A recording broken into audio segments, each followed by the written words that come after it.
I remember the first ad campaign for the Airmax. You just had the picture of the shoe and this light coming through it. And then I found out, wow, there's a story behind this. Emotional connection is like super important because it's like the storytelling behind the design. If you look at the Airmax as a line and not look at them as shoes and look at them as personalities, you'll see such a variety going on. It speaks to people in so many different ways. Air Max is the greatest sneaker line in history. It became a cultural icon without an ambassador. For a shoe to last this long, it just has to look right, feel right when you put it on. What happened when they put full air across the bottom of a shoe? That was mind-blowing. When you're bringing out a new Air Max, no one's certain if it's going to work.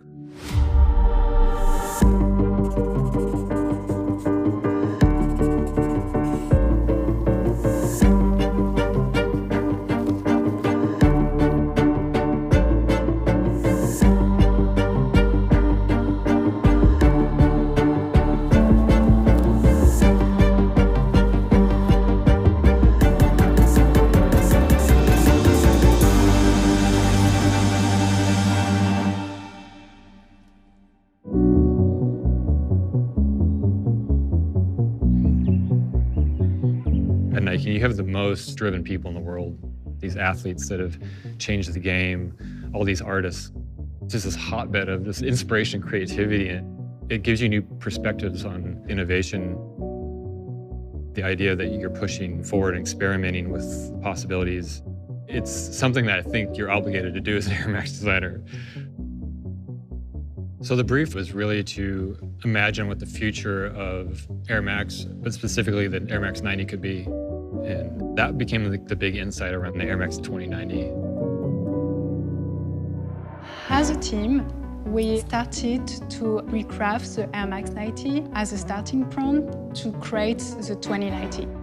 It was our responsibility to rework on this shoe just to pay tribute of the past.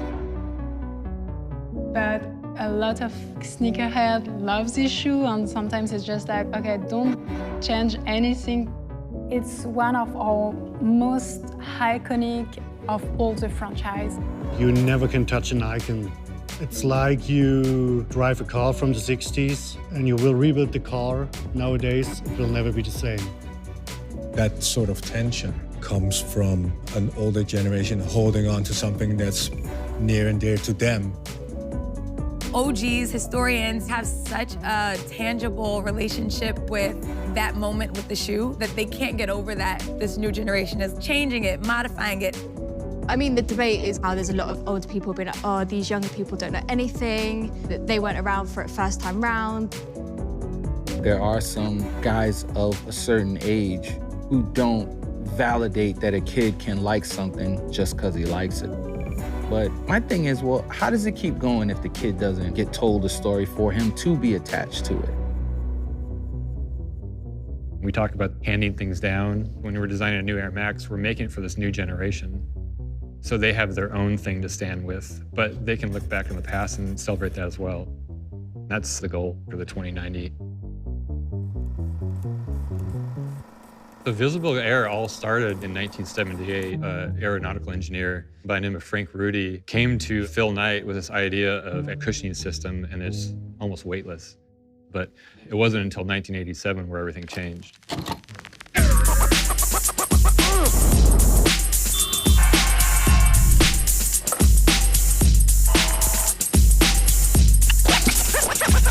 With the Air Max 1, the potential of what running footwear could be and changed the game. I fell in love with Air Max 1s as soon as they happened. The air bubble. What the hell is this? What the hell are these? You can look through that shoe. You could see the air. Just the red. Blue, of course, too. Should I get red? Should I get blue? You wanted both. You could kind of see the beginning of what Nike was going to become. This innovation house that was making the impossible possible. And Tinker, I think, was the person that set it off. Tinker Hatfield, he's the GOAT. Tinker Hatfield is the sneaker oracle. The god of shoe design. Tinker was in Paris and he saw the buildings. And he figured out how to get that look and that idea inside of a shoe, because you have to know there was air in sneakers before that. There were airships, there were Air Force, but they just said air. Yeah, but why not just show it? You know, it's not a bad idea to let people actually see what an airbag looks like. As a matter of fact, I've got a drawing here that actually shows what a shoe could look like with a visible window in the heel. When the idea of exposing air started getting around at Nike, people started freaking out. Nike thought that Tinker was out of his damn mind. To them, it was like a hole in the shoe. It wasn't air, it was a hole in the shoe. People were like, oh, it's not gonna work, it's impossible. Because you just couldn't understand how you were gonna wear these shoes and those bubbles weren't gonna pop. There were some people that didn't want them there. People thought this was gonna bring down the company. Tinker got very scary post-it on his laptop saying that he should stop what he was doing. Like Tinker was fighting a battle with everybody about this shoe. He embodied that whole revolution aesthetic. The 80s were about revolution. This Cold War was happening, the wall was coming down, all the political upheaval, and that was kind of this birth of this idea. Really, everything's about to change. I was born in Eastern Germany, and it was not possible to get a cool pair of shoes.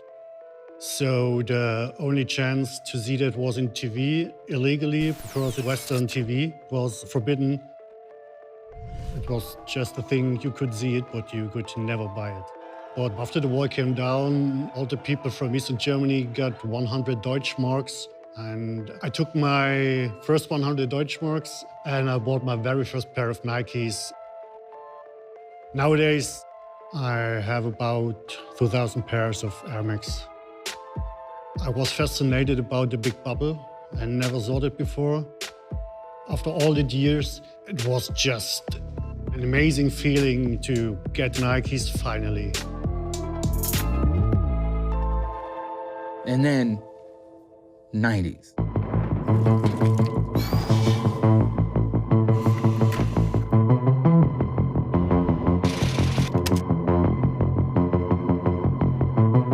That was the Empire Strikes Back of the Air Maxes. Air Max 90 is almost like a school in design. You had the iconic window that framed that bag. There was leather and that mesh that was just bulletproof. Up till today, it's continued to endure because of its simplicity. There's never been a blend or a bleed of the midsole up into the actual shoe, and it was different. There was these hints to some of the Italian sports cars at the time, aerodynamic fins. The use of the infrared. It wasn't regular red. And there wasn't an influential person, an athlete that amplified the popularity of this shoe. It was just a dope shoe. Quand je pense à cette paire-là, je pense à mes grands frères et la popularisation qu'il y a eu autour de cette paire-là. C'est ça qui nous rassemble tous. For a shoe to last this long, the corniest guy in the world has to be able to put it on and you can go, he got the good shoes on though. If he puts on a pair of Air Max 90, infrared 90s, he's still corny, but he nailed it. From a lifestyle and cultural standpoint, it took on something of its own. I feel like Air Max has been able to stand because of music and hip hop and hoods everywhere. I have a love affair with sneakers. You know, me and sneakers go way back. I am from the Bronx, and at school, Nike was a status symbol. So you came in walking with some Air Max, of course, you know, you fired, you got the latest. But I used to watch the kids on my block simply because they had the fire sneakers on. They're the real fashion icons for me. I am a DJ, I am a sneaker junkie, and I am not even from Brooklyn, I just am Brooklyn. When I wore Air Max, it was definitely, what are you doing? You have to understand, it's not like Air Max took off when they came out, not in the hood. We were still wearing basketball shoes. Air Max started as a running shoe, sure it did. It's just that, just like anything, once the hood gets it, it turns into something different. Runners are, oh, well, there's a 93 now. There's a 95 now. I need the new one. The hood's going, do they look good? I grew up in the coolest time, 70s, 80s, and moving into the 90s. That was the coolest time of cool. In 1990, hip-hop's going crazy. And sneakers are part of the uniform. And when you go to Europe, there's Air Max everywhere.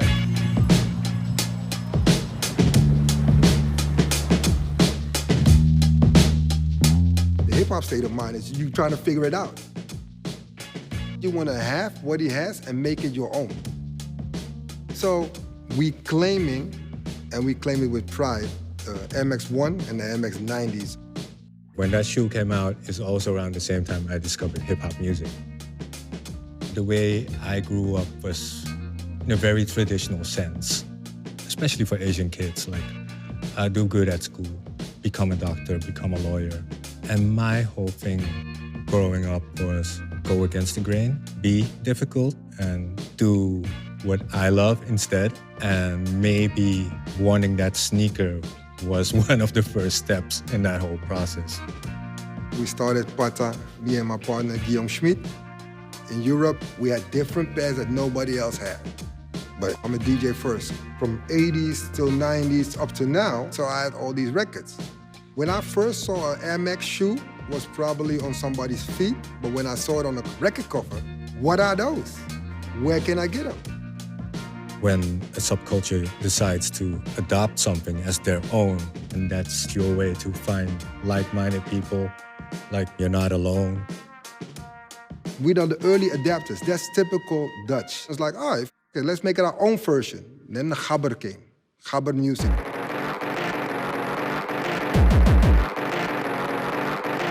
Gabber culture goes hand in hand with huge raves, like stadiums full of crazy kids going hard all night. And with that style of house, there came a uniform, tracksuit with some BWs. The raving all night. You cannot go with like wooden shoes. Air Max is all about you're on your feet all day long, you're going out all night, you're gonna destroy this thing, but then you gotta do it again tomorrow and the next day. And how's this thing gonna hold up for that? All over the world, music was evolving, but I always go back to London. That was really kind of the kickoff. I was a kid that grew up listening to drum and bass and garage and was surrounded by that. And then when it came time to making our own music, we used the same platform as them, but then we had our own identity. Right in the beginning, I didn't have a name for what I was doing. I used to turn up to raves, I just wanted to just get on the mic so I can MC, that's what it was about. But in other clubs, you weren't allowed in without shoes and a shirt. Where grime came into the game was like the rebellion to that, because we were coming dressed straight off the street. And then eventually, we took over the whole building and then it became the biggest thing. You'd find it hard to talk about grime and not find a relevance to Air Max. I'm wearing them on my most iconic album cover. I didn't think it would start no big movement. I'm just wearing them. I'm from the area, people don't really walk around in like suits. That was one of the things people will cuss you about if you didn't have good trainers on.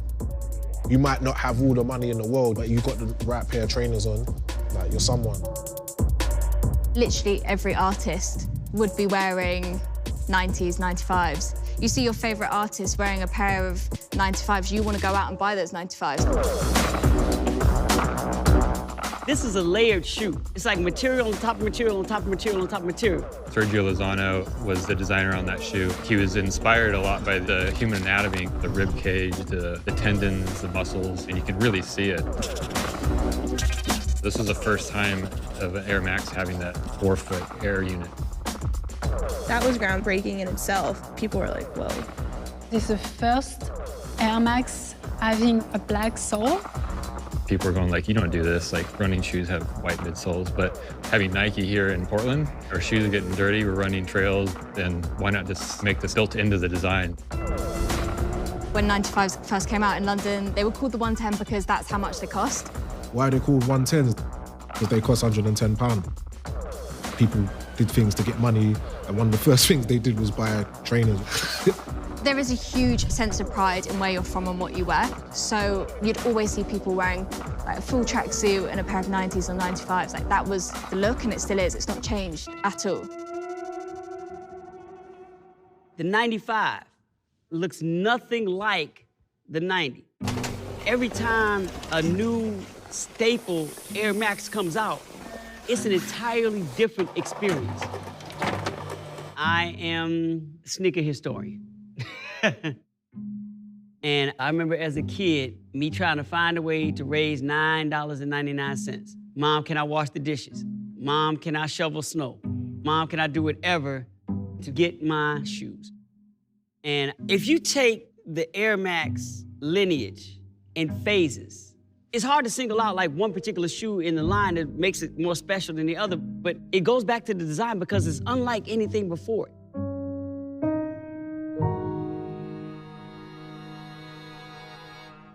Like, asking me what my favorite Air Max is basically like asking me which child do I like the most. But the 97s. Oh, it's a good shoe.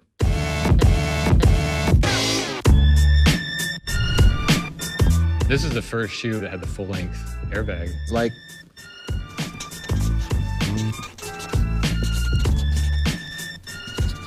when Christian Tresser designed that shoe, he brought another point of view to that water drop. And there's something so subtle and beautiful about that. This is the classic. I probably have 6 more pair of this silver bullet Air Max 97, the same exact colorway. What did you see? You saw silver bullets. The 97 was huge in Japan. The bullet train in Tokyo, this transportation system that was revolutionizing the way people moved. This shoe began to do the same thing. The culture gave it that nickname, and it stuck because it was the vision of the future. 97, it's a very Italy shoe with that sense of luxury that reached the perfect balance between performance and design. My whole career has been in the magazine fashion industry. There's been this big shift in fashion where it's all about streetwear. Au début, la Air Max, elle était surtout acceptée en banlieue. Mais on se rend compte que cette mode-là s'est popularisée aussi au-delà de la banlieue. La banlieue influence Paris et Paris influence le monde. J'habite à Clichy-sous-Bois, dans le 93, banlieue de Paris.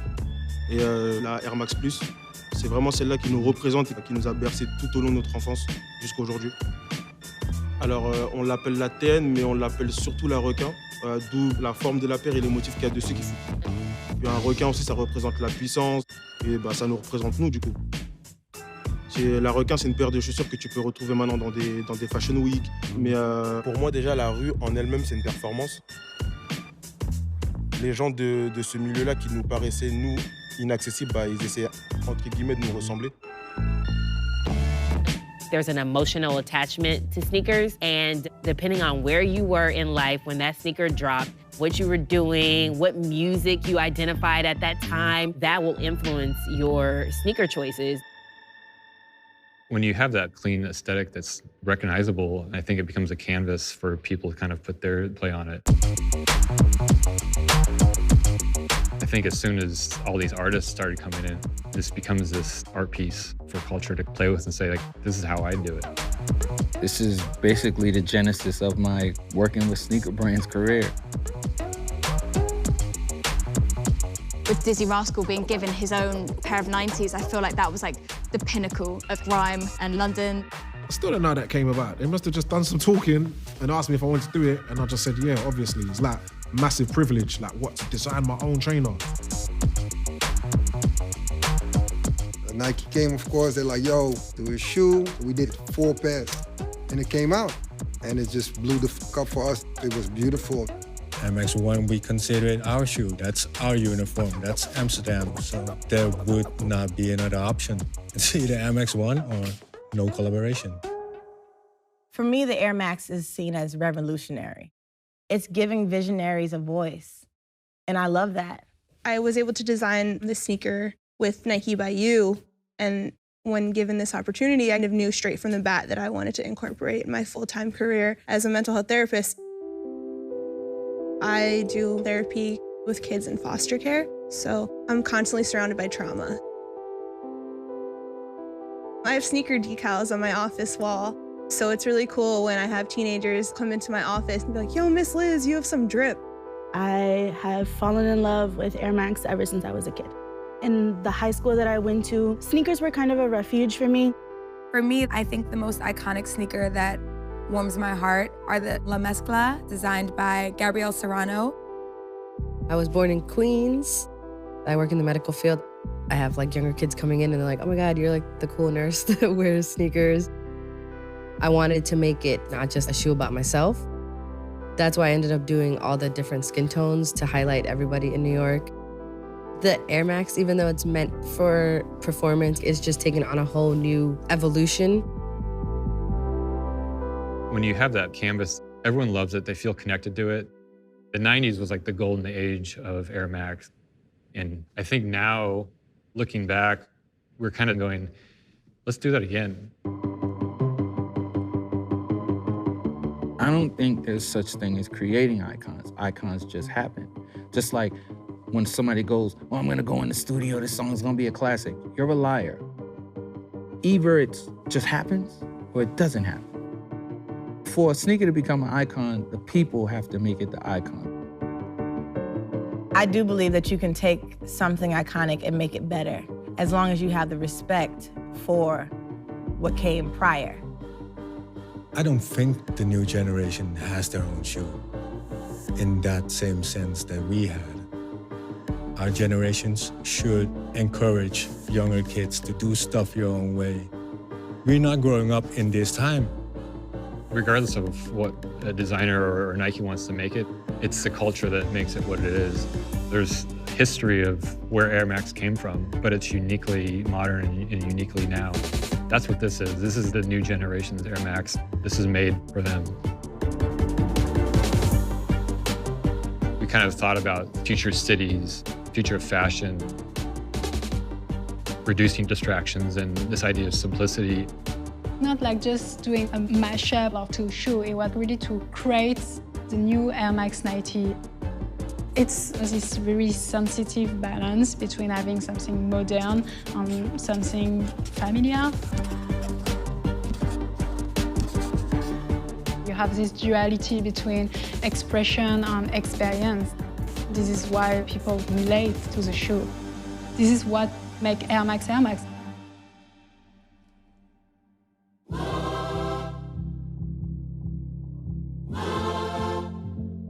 We're celebrating anniversaries for shoes that when they were making them, they thought they were gonna go away. Oh yeah, these are fire. The only reason why these things keep going is because the story keeps getting told from an older guy to a younger guy to a younger guy to a younger guy, and it still looks perfect. Are these for me, yeah? MX already unites people. That's why we're here. That's why we have this conversation. You will find a 17-year-old kid rocking a regular Air Max, and that's a shoe that came out in the 90s. For it to resonate through generations, you know, families, grandmas. My mom has a pair of Air Max. I have a pair of Air Max, and it'll stand the test of time. I know that for a fact. This isn't just Nike's, this is everybody's.